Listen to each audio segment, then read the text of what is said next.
It's 1966 in a workshop at a Hanafuda card company in Japan. A maintenance engineer is there and his boss walks in. Now, this maintenance engineer from time to time, when he's not fixing on the card making machines, is in his shop tinkering around with the items that he has in there. So when his boss walks in and sees what he's been working on, indeed, this maintenance engineer probably thought he was in trouble. Probably thought he was about to get fired. Quite the contrary. The boss sees a gold mine to not only generate revenue, but to change the direction of the company. How did a maintenance engineer who was messing around in his free time in the shop and on the clock help to pivot a successful car company into one of the biggest video game behemoths in the world? They could easily be regarded as the GOAT of the industry. I'll explain in this newest edition of Startup Pivots.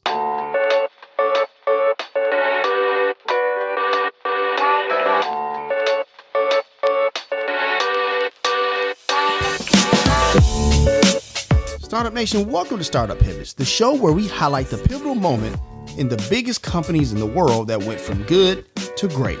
I'm your host, Dominic Lawson. We all know Nintendo for innovating and inspiring an era of mass-produced video games, such as Super Mario, Donkey Kong, and this host's favorite, The Legend of Zelda. But way before all of that, and I do mean before all of that, it started in feudal Japan in 1889. Startup Nation, during this time, playing cards from the West, which were wildly popular around the world, could not be imported into Japan. They were typically used for gambling, which was a big no-no in the country.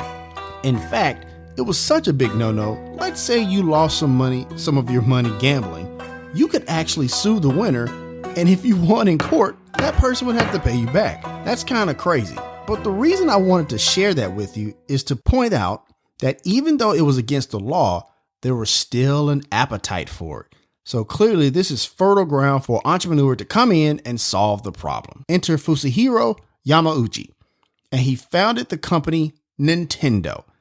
And in great entrepreneurship fashion, if it doesn't exist, you create your own. And that is exactly what he does. And he creates these Hanafuda cards. Now, Startup Nation, these cards are tiny. They're about 2/3 smaller than the size of cards we're accustomed to, but it doesn't matter. These cards took off, and Yamauchi-san makes a lot of money and very successful. Even more so when gambling laws are laxed. Now let's fast forward here a little bit. Right there. There we go. Now we're here to the 1950s. Here we see the third generation of the family, Hiroshi Yamauchi, and he takes over the family business at 22. Now this dude is one tough cookie, probably quite hardened from the events of World War II. Anyways, my guy is so cutthroat that one of his first acts of running Nintendo is to fire all of his family members. You're fired! His reason? So there was no doubt that who was running the company. I mean, to be fair, he is 22, so people are probably going to question him quite a bit. Anyways, Hiroshi knows that the family has been doing really well with the playing cards, but he also knows he has to expand, get into a new market, new products, or something. So he flies to the States to see the operation of one of the largest card making companies at the time, the United States Playing Card Company. And to his surprise, it's a very meager operation. It's not what he expected. It was at that moment that he realized the playing card industry, while lucrative, still had a ceiling. So he thinks about what to do next. And then he acts. Yamauchi-san boards a flight and heads to California. When he gets there, he books a meeting with one of the greatest companies in the world that's doing fairly well around this time for itself. Who am I talking about, Startup Nation? Think Mouse Ears. That's right. Yamauchi-san gets a meeting with the executives at Walt Disney and strikes a licensing deal.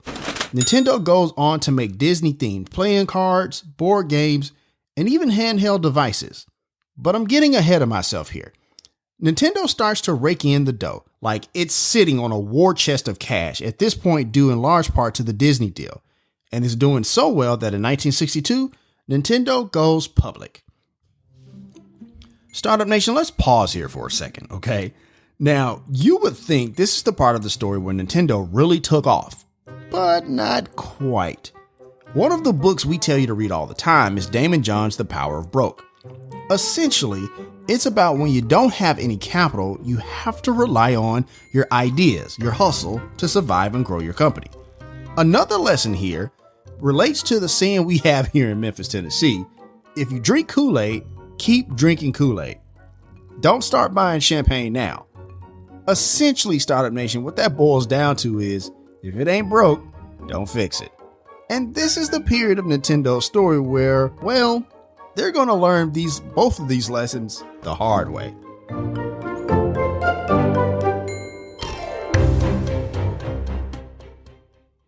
Let's check back in with Nintendo. So, flushed with cash, Nintendo started experimenting with other types of business models in Yamauchi-san's effort to set the company up to be around for a long time. So he tried a few things. There's the Nintendo taxi cabs, crash and burn. There was Nintendo Rice. That's yucky. Yeah, that went south real quick. There were Nintendo vacuum cleaners. Nope. Then there was, and I'm not making this up, Nintendo Love Hotels? Yeah, I'm not even going to use a clever metaphor here. I'm just going to tell you it didn't work. Now, there was hope with the Nintendo TV network, and let's just say that got canceled quicker than the Caveman show on ABC. My bad. Too soon? Now, while they were trying these new ventures, they were still making the Hanafuda cards, and the licensing deal with Disney was still going strong, but those experimental ventures were still a big negative for the company. Enter Gunpei Yokoi. Gunpei was a maintenance engineer that primarily worked on the machines that made the Hanafuda cards when they broke down. However, when he had free time, he would tinker around with the stuff in the workshop, including this extending arm that he could use to reach things that were far away. Remember Hiroshi Yamauchi, the CEO of Nintendo at the time, right? So he's walking around the shop and he sees this extending arm, and he sees a toy. He tells Gunpei to mass produce these immediately in time for the Christmas rush. The nice thing for Nintendo is that it already had the Toy Store pipeline in place, so sending these new products into that pipeline would be fairly easy. And Gunpei makes it more kid-friendly and calls it the Ultra Arm. And Startup Nation, it's wildly successful, selling over 1 million units. And that, Startup Nation, is the pivotal moment in Nintendo's story.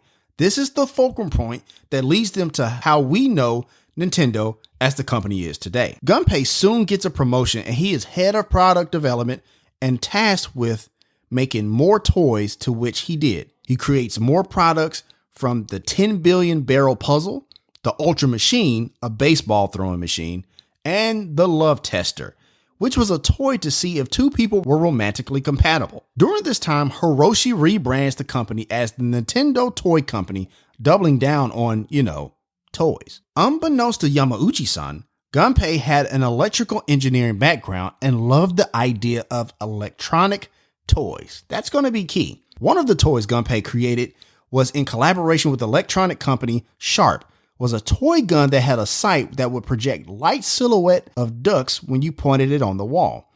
You may have an idea of what this toy was called, but if you don't know, it was called Duck Hunt.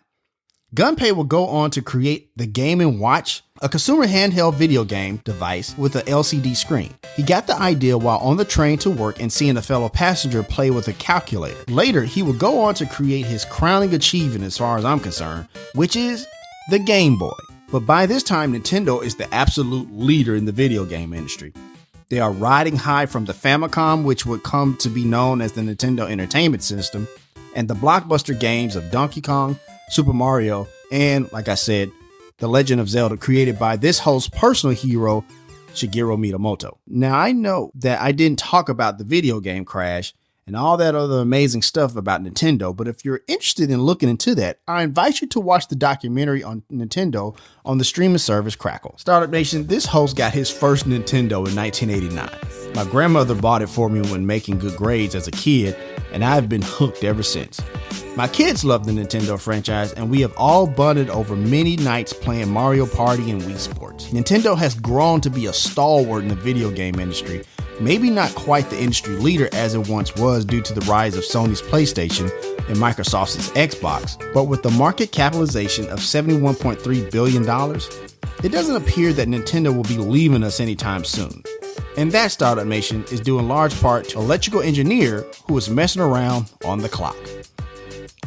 That's going to do it for this edition of Startup Pivots. I guess the next time you see someone in your company maybe not doing what they're supposed to do, ask a few questions before you discipline them, because you never know, they may just be holding the key to your company's success. If you want to let us know what you think about the show, have an idea for a show topic, or would like to advertise on a show, send us a message. Our contact information is there in the show notes, or feel free to reach out to us on Twitter, Facebook, or Instagram. Go ahead and follow us while you're at it. Follow us on Apple Podcasts, Spotify, Podcast One, or wherever you listen to your favorite podcasts, and be sure to hit us with that 5-star rating. We would really appreciate that. Be sure to check out the show's website and its startup blog, where either I or some of the world's best business minds share content that will give you the edge you need in your journey, whether that's the path of entrepreneurship or climbing the corporate ladder. Subscribe to our Patreon to listen to ad-free episodes, exclusive content, and digital products that we are beginning to offer. And if you want to be part of the conversation, join the Startup Life podcast on Clubhouse to have the ability to talk directly to some of our guests. And as always, Startup Nation, if you have an idea, be about that life, the startup life.